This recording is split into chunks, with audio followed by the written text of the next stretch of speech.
নমস্কার। আজকে আমরা আলোচনা করব বাল গঙ্গাধর তিলক সম্পর্কে। তিনি একজন চরমপন্থী নেতা, আমরা সকলেই জানি। তার জন্মসাল 1856 এবং মৃত্যুসাল 1920। তিনি ছিলেন একজন সুবক্তা এবং ভারতীয় দর্শনের সুপণ্ডিত।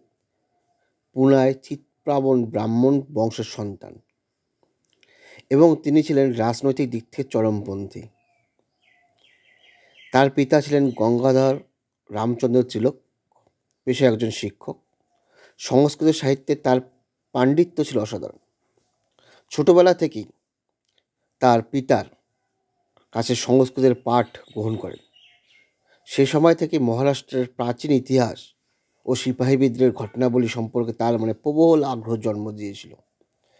1879 খ্রিস্টাব্দে আইনে স্নাতক হওয়ার পর থেকেই মহারাষ্ট্রের জনজীবনে প্রবেশ করেন বাল গঙ্গাধর তিলক।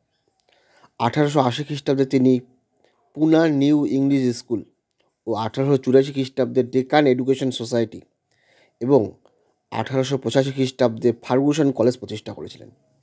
তার এগুলো অন্যতম গুরুত্বপূর্ণ কাজ। 1880-তে পুনা নিউ ইংলিশ স্কুল, 1884-তে ডেকান এডুকেশন সোসাইটি এবং 1885 খ্রিস্টাব্দে ফার্গুসন কলেজ। তিনি দেশের মুক্তি সাধনার জন্য উদ্দেশ্যে 1889 খ্রিস্টাব্দে জাতীয় কংগ্রেসে যোগ দিয়েছিলেন। অর্থাৎ জাতীয় কংগ্রেস প্রতিষ্ঠা হয়েছিল 1885-তে, কিন্তু তিনি যোগ দেন 1889। কিন্তু নরমপন্থী নিয়ন্ত্রণাধীন এই ইন্ডিয়ান ন্যাশনাল কংগ্রেস বা জাতীয় কংগ্রেসের কার্যকলাপ তাকে খুশি করতে পারেনি। তাই তিনি লিখেছেন, বছরে একবার ব্যাঙের ছাতার মতো বা ব্যাঙের মতো ডাক দিয়ে আমরা কখনোই সফলতা অর্জন করতে পারবো না। অর্থাৎ জাতীয় কংগ্রেসের নিয়ম ছিল বছরের শেষ 3 দিন, অর্থাৎ 28 ডিসেম্বর থেকে 31 ডিসেম্বর প্রত্যেক বছরেই অধিবেশন বসবে। সেই প্রেক্ষাপটে তিনি বলেছিলেন, বছরে শুধু একবার ব্যাঙের মতো ডাক দিয়ে আমরা কখনোই কোনো সফলতা অর্জন করতে পারবো না। 1896 খ্রিস্টাব্দে তিনি লেখেন যে বিগত 12 বছর ধরে, অর্থাৎ 1885 খ্রিস্টাব্দে জাতীয় কংগ্রেস প্রতিষ্ঠা এবং 1896 খ্রিস্টাব্দে 12 বছর ধরে ভাঙা গলায় আমরা চিৎকার করেছি, সরকার আমাদের কথা শুনুন, কিন্তু ড্যাশের অর্থাৎ এক ধরনের মাসি আওয়াজ ছাড়া সরকার আমাদের চিৎকারকে কিছু মনে করেনি। এটা বাল গঙ্গাধর তিলকের বক্তব্য। তার জাতীয়তাবাদী আদর্শের মূল ভিত্তি ছিল ভিক্ষানীতি বর্জন এবং আত্মশক্তির উপর স্বাধিকার প্রতিষ্ঠা। অর্থাৎ জাতীয় কংগ্রেসের প্রথম দিকের নেতাদের যে চিন্তাধারা ছিল, সেই চিন্তা থেকে তিনি সম্পূর্ণভাবে আলাদা ভাবতেন। জাতীয় কংগ্রেসের প্রথম দিকের নেতাদের নীতি ছিল প্রে প্লিজ প্রোটেস্ট, অর্থাৎ অনুনয় বিনিময়ের মাধ্যমে বা ভিক্ষানীতির মাধ্যমে। তাই তিনি বলেছেন, ভিক্ষানীতি বর্জন করতে হবে এবং আত্মশক্তির বলে স্বাধিকার প্রতিষ্ঠা করাই ছিল তার আদর্শের মূল ভিত্তি। প্রাচীন হিন্দু ধর্ম ও ইতিহাসের নামে তিনি জাতিকে আহ্বান জানান। স্বাধিকার প্রতিষ্ঠার জন্যই তিনি প্রথম ব্রিটিশ শক্তির বিরুদ্ধে প্রত্যক্ষ সংগ্রামের প্রয়োজন উপলব্ধি করেছিলেন। তিনি সর্বপ্রথম ঘোষণা করেন, স্বরাজ আমাদের জন্মগত অধিকার এবং আমরা তা অর্জন করব। তার বিখ্যাত ঘোষণা, স্বরাজ আমাদের জন্মগত অধিকার এবং আমরা তা অর্জন করবই করব। তবে তিনি মনে করতেন, রাজনীতিকে মুষ্টিমেয় উচ্চশিক্ষিত মানুষের বৈঠকখানায় আবদ্ধ রাখলে চলবে না, জনগণই মূল শক্তি। অর্থাৎ মুষ্টিমেয় কয়েকজন উচ্চশিক্ষিতদের শুধুমাত্র বৈঠক করলেই রাজনীতি চলবে না, সেখানে জনগণকে অন্তর্ভুক্ত করতে হবে। জনগণের মধ্যে রাজনৈতিক ভাবধারা বিস্তার করে জনগণের সাহায্যেই জাতীয় মুক্তি সংগ্রাম পরিচালিত করতে হবে এবং ব্রিটিশ শক্তির বিরুদ্ধে। এই কারণে তিনি শ্রমিক কৃষকদের মধ্যে জাতীয়তাবাদী আদর্শ ছড়িয়ে দিতে প্রয়াসী হয়েছিলেন। ডক্টর পট্টবী সীতারামাইয়া মন্তব্য করেছেন, তিনি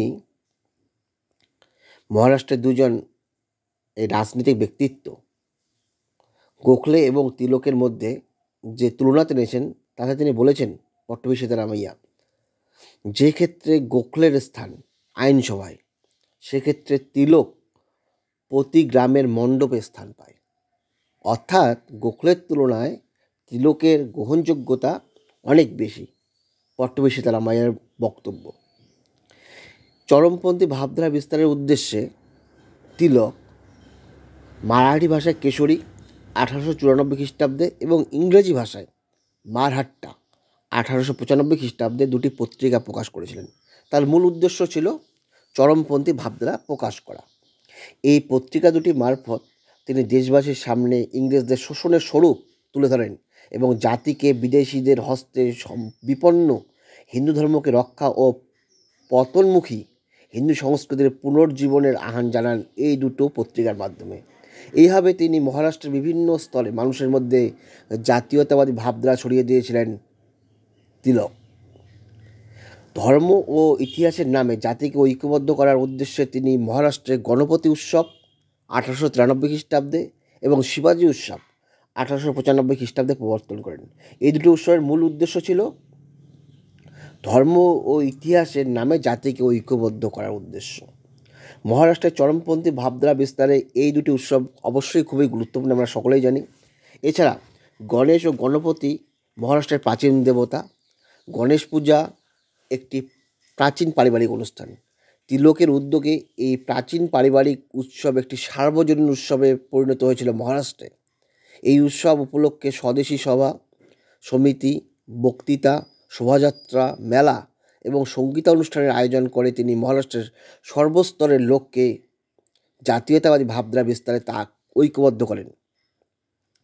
শিবাজির রাজধানী রায়গড়, শিবাজির স্মৃতিসৌধের ভগ্নাদশকে তিনি উপলক্ষ করে 1895 খ্রিস্টাব্দে 15 মার্চ তিলক প্রথম শিবাজি উৎসবের সূচনা করেছিলেন এবং এই উৎসবকে কেন্দ্র করেই সভা সমিতি, শোভাযাত্রা, যাত্রা অনুষ্ঠান এবং দেশাত্মবোধক সঙ্গীতের অনুষ্ঠান চলতে থাকে। এছাড়া মোগল রাজশক্তির বিরুদ্ধে শিবাজির অতুলনীয় শৌর্য বীর্যকে স্মরণ করে বৈপ্লবিক সংগ্রামের প্রতিমূর্তি হিসাবে শুরু হয় শিবাজির নবমূল্যায়ন। নতুন করে শিবাজির মূল্যায়ন শুরু হয়েছিল। অচিরেই শিবাজি উৎসব মহারাষ্ট্রবাসীর হৃদয় জয় করে এবং তার সার্বজনীন উৎসবে পরিণত করেছিলেন তিলক। এই উৎসব শুধু মহারাষ্ট্র নয়, সমগ্র ভারতকে অনুপ্রাণিত করে। সমসাময়িক যুগের চরমপন্থী জাতীয়তাবাদী নেতৃবৃন্দের কাছে শিবাজি ছিলেন এক মহত্তর আদর্শ এবং চিন্তাধারা ও বৈপ্লবিক সংগ্রামের প্রতিমূর্তি। ডক্টর রমেশচন্দ্র মজুমদার সেই কারণেই বলেছেন, ভারতীয় জাতীয়তাবাদের বিকাশে শিবাজি উৎসবের সূচনা তিলকের এক স্মরণীয় অবদান। তিনি সঠিকভাবে উপলব্ধি করেন শিবাজির নামে সকল জাতীয়তাবাদী শক্তিকে সংহত করতে পারবেন। এছাড়া গণপতি ও শিবাজি উৎসবকে কেন্দ্র করে মহারাষ্ট্রের সকল শ্রেণীর মানুষের মধ্যে যে উদ্দীপনা সঞ্চার হয় তা কোনো বিষয়েই সন্দেহ নেই। কিন্তু কিছু মানুষ তিলক প্রবর্তিত এই উৎসব দুটি সমালোচনা করতে থাকেন। রানাডের নেতৃত্বে কিছু প্রগতিশীল ও উদারপন্থী হিন্দু গণপতি উৎসবের মতো একটি প্রাচীনপন্থী ও কুসংস্কারশূন্য অনুষ্ঠান নিয়ে বাড়াবাড়ি অপছন্দ করেছিলেন। অপরদিকে প্রাচীনপন্থী কিছু কংগ্রেস নেতাও এর মধ্যে মুসলিম সম্প্রদায়ের প্রতি আক্রমণের ইঙ্গিত পান। তিলক এইসব অভিযোগ নস্যাৎ করে বলেন, প্রাচীন গ্রিস ও রোমের অলিম্পিয়া ও পাইথিয়ান উৎসব যেমন গ্রিস ও রোমের সামাজিক ও রাষ্ট্রীয় ঐক্য সম্পাদনে সাহায্য করেছিল, তেমনি গণপতি ও শিবাজি উৎসব ভারতের শিক্ষিত অশিক্ষিত সকল সম্প্রদায়কে একত্রিত করে ভারতীয় জাতীয় সংহতি বৃদ্ধি করবে বলে তার মত ছিল। এছাড়াও তিলকের 1896 খ্রিস্টাব্দে মহারাষ্ট্রে যে ব্যাপক দুর্ভিক্ষ দেখা দিয়েছিল, সেখানেও তার গুরুত্বপূর্ণ রোল ছিল। ব্যাপক দুর্ভিক্ষ দেখা দিলে সরকারের উদাসীনের নীতি গ্রহণ করেছিল। তিলক সরকারের কাছে অনুরোধ করেন যাতে সরকার দুর্ভিক্ষ নিবারণ আইন বা ফেমিন রিলিফ কোড যে সব ব্যবস্থার কথা উল্লেখিত আছে তা গ্রহণ করে। দুর্ভিক্ষ নিবারণ আইনের ধারাগুলি ব্যাখ্যা করে তিনি প্রচার পুস্তিকার মাধ্যমে রচনা করেন এবং জনগণের মধ্যে তা বিলি করেন। কেশরী পত্রিকায় মারফত জনসাধারণের কাছে তিনি খাজনা বয়কটের আবেদন জানান। যেহেতু দুর্ভিক্ষ দেখা দিয়েছে, সুতরাং খাজনা বন্ধ করুন। তিনি বলেন যে, মৃত্যুর মুখোমুখি দাঁড়িয়ে কি আপনারা সাহসী হবেন না? বলা বাহুল্য, তার প্রচারে কাজ হয় এবং জনগণ সচেতন হয়ে ওঠে এবং সরকার বিব্রত বোধ করেছিল। এছাড়া 1897 খ্রিস্টাব্দে পুনা শহরে প্লেগের ব্যাপক মহামারী দেখা দেয়। এই প্লেগ রোগ নিবারণের নামে সরকারি কর্মচারী ও সেনাদল জনগণের উপর প্রবল অত্যাচার শুরু করে। প্লেগ কর্মচারীদের হাতে নারীর শ্লীলতাহানি ও দেব ও মন্দিরের পবিত্রতা লঙ্ঘিত হয়। মহারাষ্ট্র ক্ষোভে ফেটে পড়ে। তিলক তার পত্রিকা ও বক্তৃতাদি মারফত সরকারি নীতির বিরুদ্ধে বিষাদগার করতে থাকেন। তিনি মারহাট্টা পত্রিকায় লেখেন, পুনা শহরে তাণ্ডবকারী প্লেগ কর্মীদের যে প্লেগ নামক মহামারী অনেক মঙ্গলজনক। 1897 খ্রিস্টাব্দে শিবাজি উৎসবের 10 দিনের মধ্যে পুনায় প্লেগ কমিশনার মিস্টার র্যান্ট ও তার সহকারী মিস্টার আয়েস্টকে চাপেকার ভাতৃদ্বয়ের হাতে নিহত হয়। এই হত্যাকাণ্ডের উস্কানিদাতা হিসাবে তিলককে গ্রেপ্তার করা হয়েছিল এবং তিনি 18 মাস প্রায় কারাদণ্ড দণ্ডিত হয়েছিলেন। তার কারাদণ্ডে সারা দেশ স্তম্ভিত হয়। পুনায় সপ্তাহব্যাপী ধর্মঘট পালিত হয়। ছাত্ররা ক্লাস বয়কট করেন। কলকারখানার শ্রমিকরা 6 দিন ধর্মঘট পালন করেন। মূলত তিলকের যে জনপ্রিয়তা সেটা হাড়ে হাড়ে বুঝতে পারে সরকার। নিরপরাধ তিলকের কারাদণ্ডের বিরুদ্ধে জাতীয় কংগ্রেসও ধিক্কার জানায়।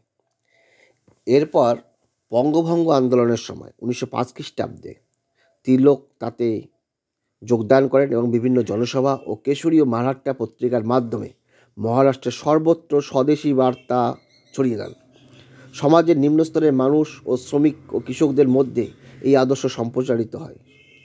তিনি বলেছেন, বয়কট ও নিষ্ক্রিয় প্রতিরোধ আমাদের অস্ত্র। আমরা কারো উপর বল প্রয়োগের পক্ষপাতী নই। এটা তিলকের মন্তব্য। 1908 খ্রিস্টাব্দে মুজফ্ফরে ক্ষুদিরামের বোমা বিস্ফোরণের পর তিনি কেশরী ও মারহাট্টায় যেসব প্রবন্ধ লেখেন সেগুলির বিরুদ্ধে রাজদ্রোহের অভিযোগ আনা হয় এবং তিনি 6 বছরের জন্য সুদূর মান্দালয়ে নির্বাসিত হয়েছিলেন। তার উপর এই রাজদণ্ডজ্ঞায় ফলে বোম্বাই নগরীর শ্রমিক শ্রেণী সপ্তাহব্যাপী চরম অরাজকতা সৃষ্টি করে। তাহলে ভাবুন, তিলকের যে গ্রহণযোগ্যতা শ্রমিক এবং কৃষক শ্রেণী সমাজের সর্বস্তরে তা কিন্তু কল্পনাতীত। এসব থেকেও তার জনপ্রিয়তার পরিচয় পাওয়া যায়। এই জনপ্রিয়তার জন্যই তিনি লোকমান্য অভিধায় ভূষিত হন। স্বদেশী যুগে লাল বাল পাল অর্থাৎ লালা রাজপথ রায়, বাল গঙ্গাধর তিলক এবং বিপিনচন্দ্র পাল, এই 3 জনপ্রিয় নেতার নাম একত্রে উচ্চারিত হয়। এই সময়েই তারা প্রভূত জনপ্রিয়তা অর্জন করেছিলেন। তাই তিলক সম্পর্কে যদি সারাংশ বা ভূমিকা টানা হয় সেটা খুবই কম। সুতরাং বাল গঙ্গাধর তিলকের এই কার্যাবলী এবং দেশাত্মবোধে তার অংশগ্রহণ এবং তার কর্মসূচিগুলোর তুলনা যদি করি আমরা, তাহলে তিলক যথার্থই একজন স্বদেশ বৎসল, একজন খাঁটি দেশপ্রেমিক। মহারাষ্ট্র শুধু না, ভারতের জনজাগরণ ও চরমপন্থী জাতীয়তাবাদের বিকাশে তার অবদান অতুলনীয়। প্রখ্যাত ঐতিহাসিক ও সাংবাদিক ইংরেজ সাংবাদিক ভ্যালেন্টাইন চিরল এর মতে তিনি ছিলেন ভারতের বিক্ষোভের জনক বা ফাদার অব ইন্ডিয়ান আনরেস্ট। তিলককে বলেছেন 1920 খ্রিস্টাব্দে 1 আগস্ট তার মৃত্যুতে গান্ধীজি বলেছিলেন আমার সবচেয়ে বড় ভরসাস্থল চলে গেল। অর্থাৎ গান্ধীজি অহিংস এবং নরমপন্থী হওয়া সত্ত্বেও কিন্তু তিলককে পছন্দ করতেন এবং তিনি বলেছিলেন আমার সবচেয়ে বড় ভরসাস্থল চলে গেল। তার কাছে অর্থাৎ গান্ধীজির কাছে তিলক আধুনিক ভারতের স্রষ্টা, মেকার অব মডার্ন ইন্ডিয়ান। ধন্যবাদ।